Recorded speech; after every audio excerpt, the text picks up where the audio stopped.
Mindfuck Monday, because the news should come with a trigger warning. Let me just say it, I'm bummed. I couldn't make it to the 50-51 rallies today. Like a deep in my gut, hard to watch the footage kind of bummed. Because these rallies weren't just inspiring, they were necessary.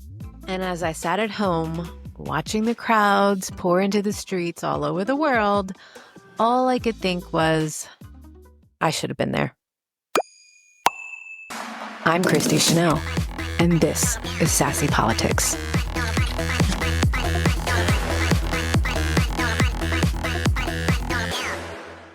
Nothing feels more important than standing shoulder to shoulder with people fighting for their basic rights. And don't get me wrong, I am so damn proud of everyone who showed up. I cheered, I reposted, but inside, I felt like I missed a call I was meant to answer. So here's my promise. I will try not to miss the next one. No guarantees, life is messy, but when that call comes again, I'm going to do everything in my power to answer it with my feet, my sign, and my voice. But for today, you've got my voice right here. Let's get into it. On Saturday, April 19th, rallies were taking place across the globe in support of H.R. 5051, an urgent stand for bodily autonomy, civil rights, and freedom from political persecution. These aren't just moments. These are markers of a movement. And if you're watching and wondering if it matters, I promise you, it does. Supreme Court blocks Trump deportations. In a 7-2 decision, the U.S. Supreme Court temporarily blocked the Trump administration from deporting Venezuelan nationals under the Alien Enemies Act. Yep, that's the 1798 law Trump is trying to use to justify mass removals. The ACLU challenged it, and fast. And for once, the court actually agreed, temporarily. The administration, of course, called the ruling political theater because following the law is apparently too woke now.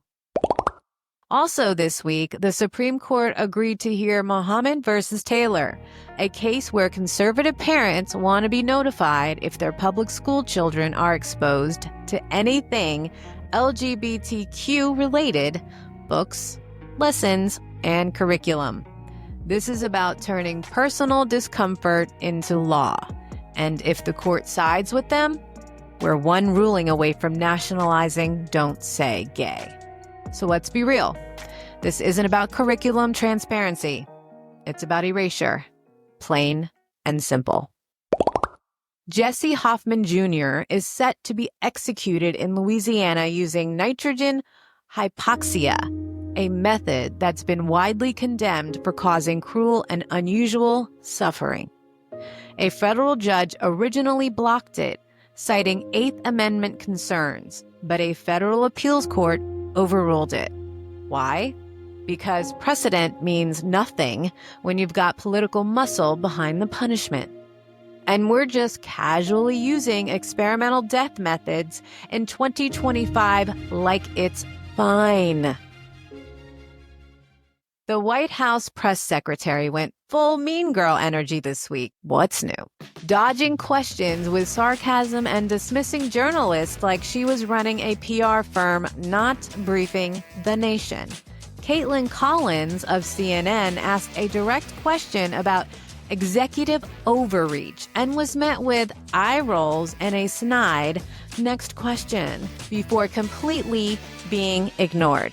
Even worse, the administration's new press policy is actively restricting access to major outlets like the Associated Press, and a judge just ruled that's likely a First Amendment violation, which we already knew. This isn't transparency, it's arrogance.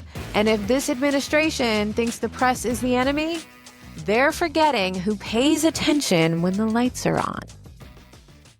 Dr. Oz was officially sworn in this week as administration for the Centers for Medicare and Medicaid Services. But the moment took a dramatic turn when his 11-year-old granddaughter, Philomena, fainted during the ceremony in the Oval Office. The event was quickly shut down and the press evacuated. She's okay, thankfully.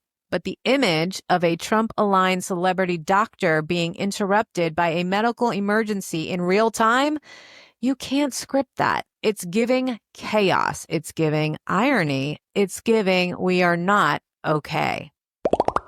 China versus Trump.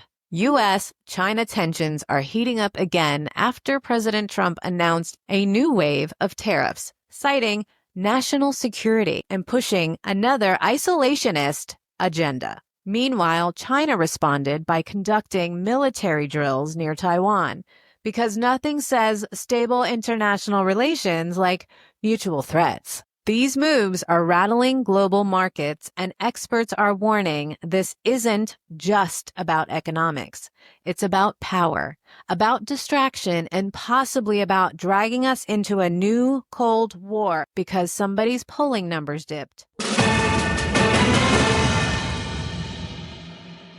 Welcome to 50 States of WTF, where we watch the courts so you don't have to. From state bans to surprise wins, this is your weekly breakdown of who's protecting our rights and who's playing fast and loose with the Constitution. Alaska vs. McKelvey. The Alaska Supreme Court is weighing whether law enforcement can photograph your property from the air using zoom lenses without a warrant, because apparently privacy only matters when it's not yours. United States versus Skirmetti. This one's huge. The Supreme Court is taking up Tennessee's ban on gender-affirming care for minors. If they uphold it, it opens a door for states to criminalize health care and possibly criminalize parents for affirming their kids. We are officially in dystopian territory. JGG versus Trump. A judge is considering contempt charges against the Trump administration for deporting Venezuelan migrants despite a court order, which means we are now in a constitutional crisis where the executive branch is ignoring the judiciary. This is how democracy dies, not with a bang, but with a shrug. I couldn't make it to the 50-51 rally, but I'll be damned if I stay quiet today, because what's happening in our courts, in our classrooms, in our prisons, and in our government, it's not normal, and we're not going to treat it like it is. So while they play with people's lives in courts, I'll be here, watching, documenting, speaking loudly, because silence isn't an option. Not anymore.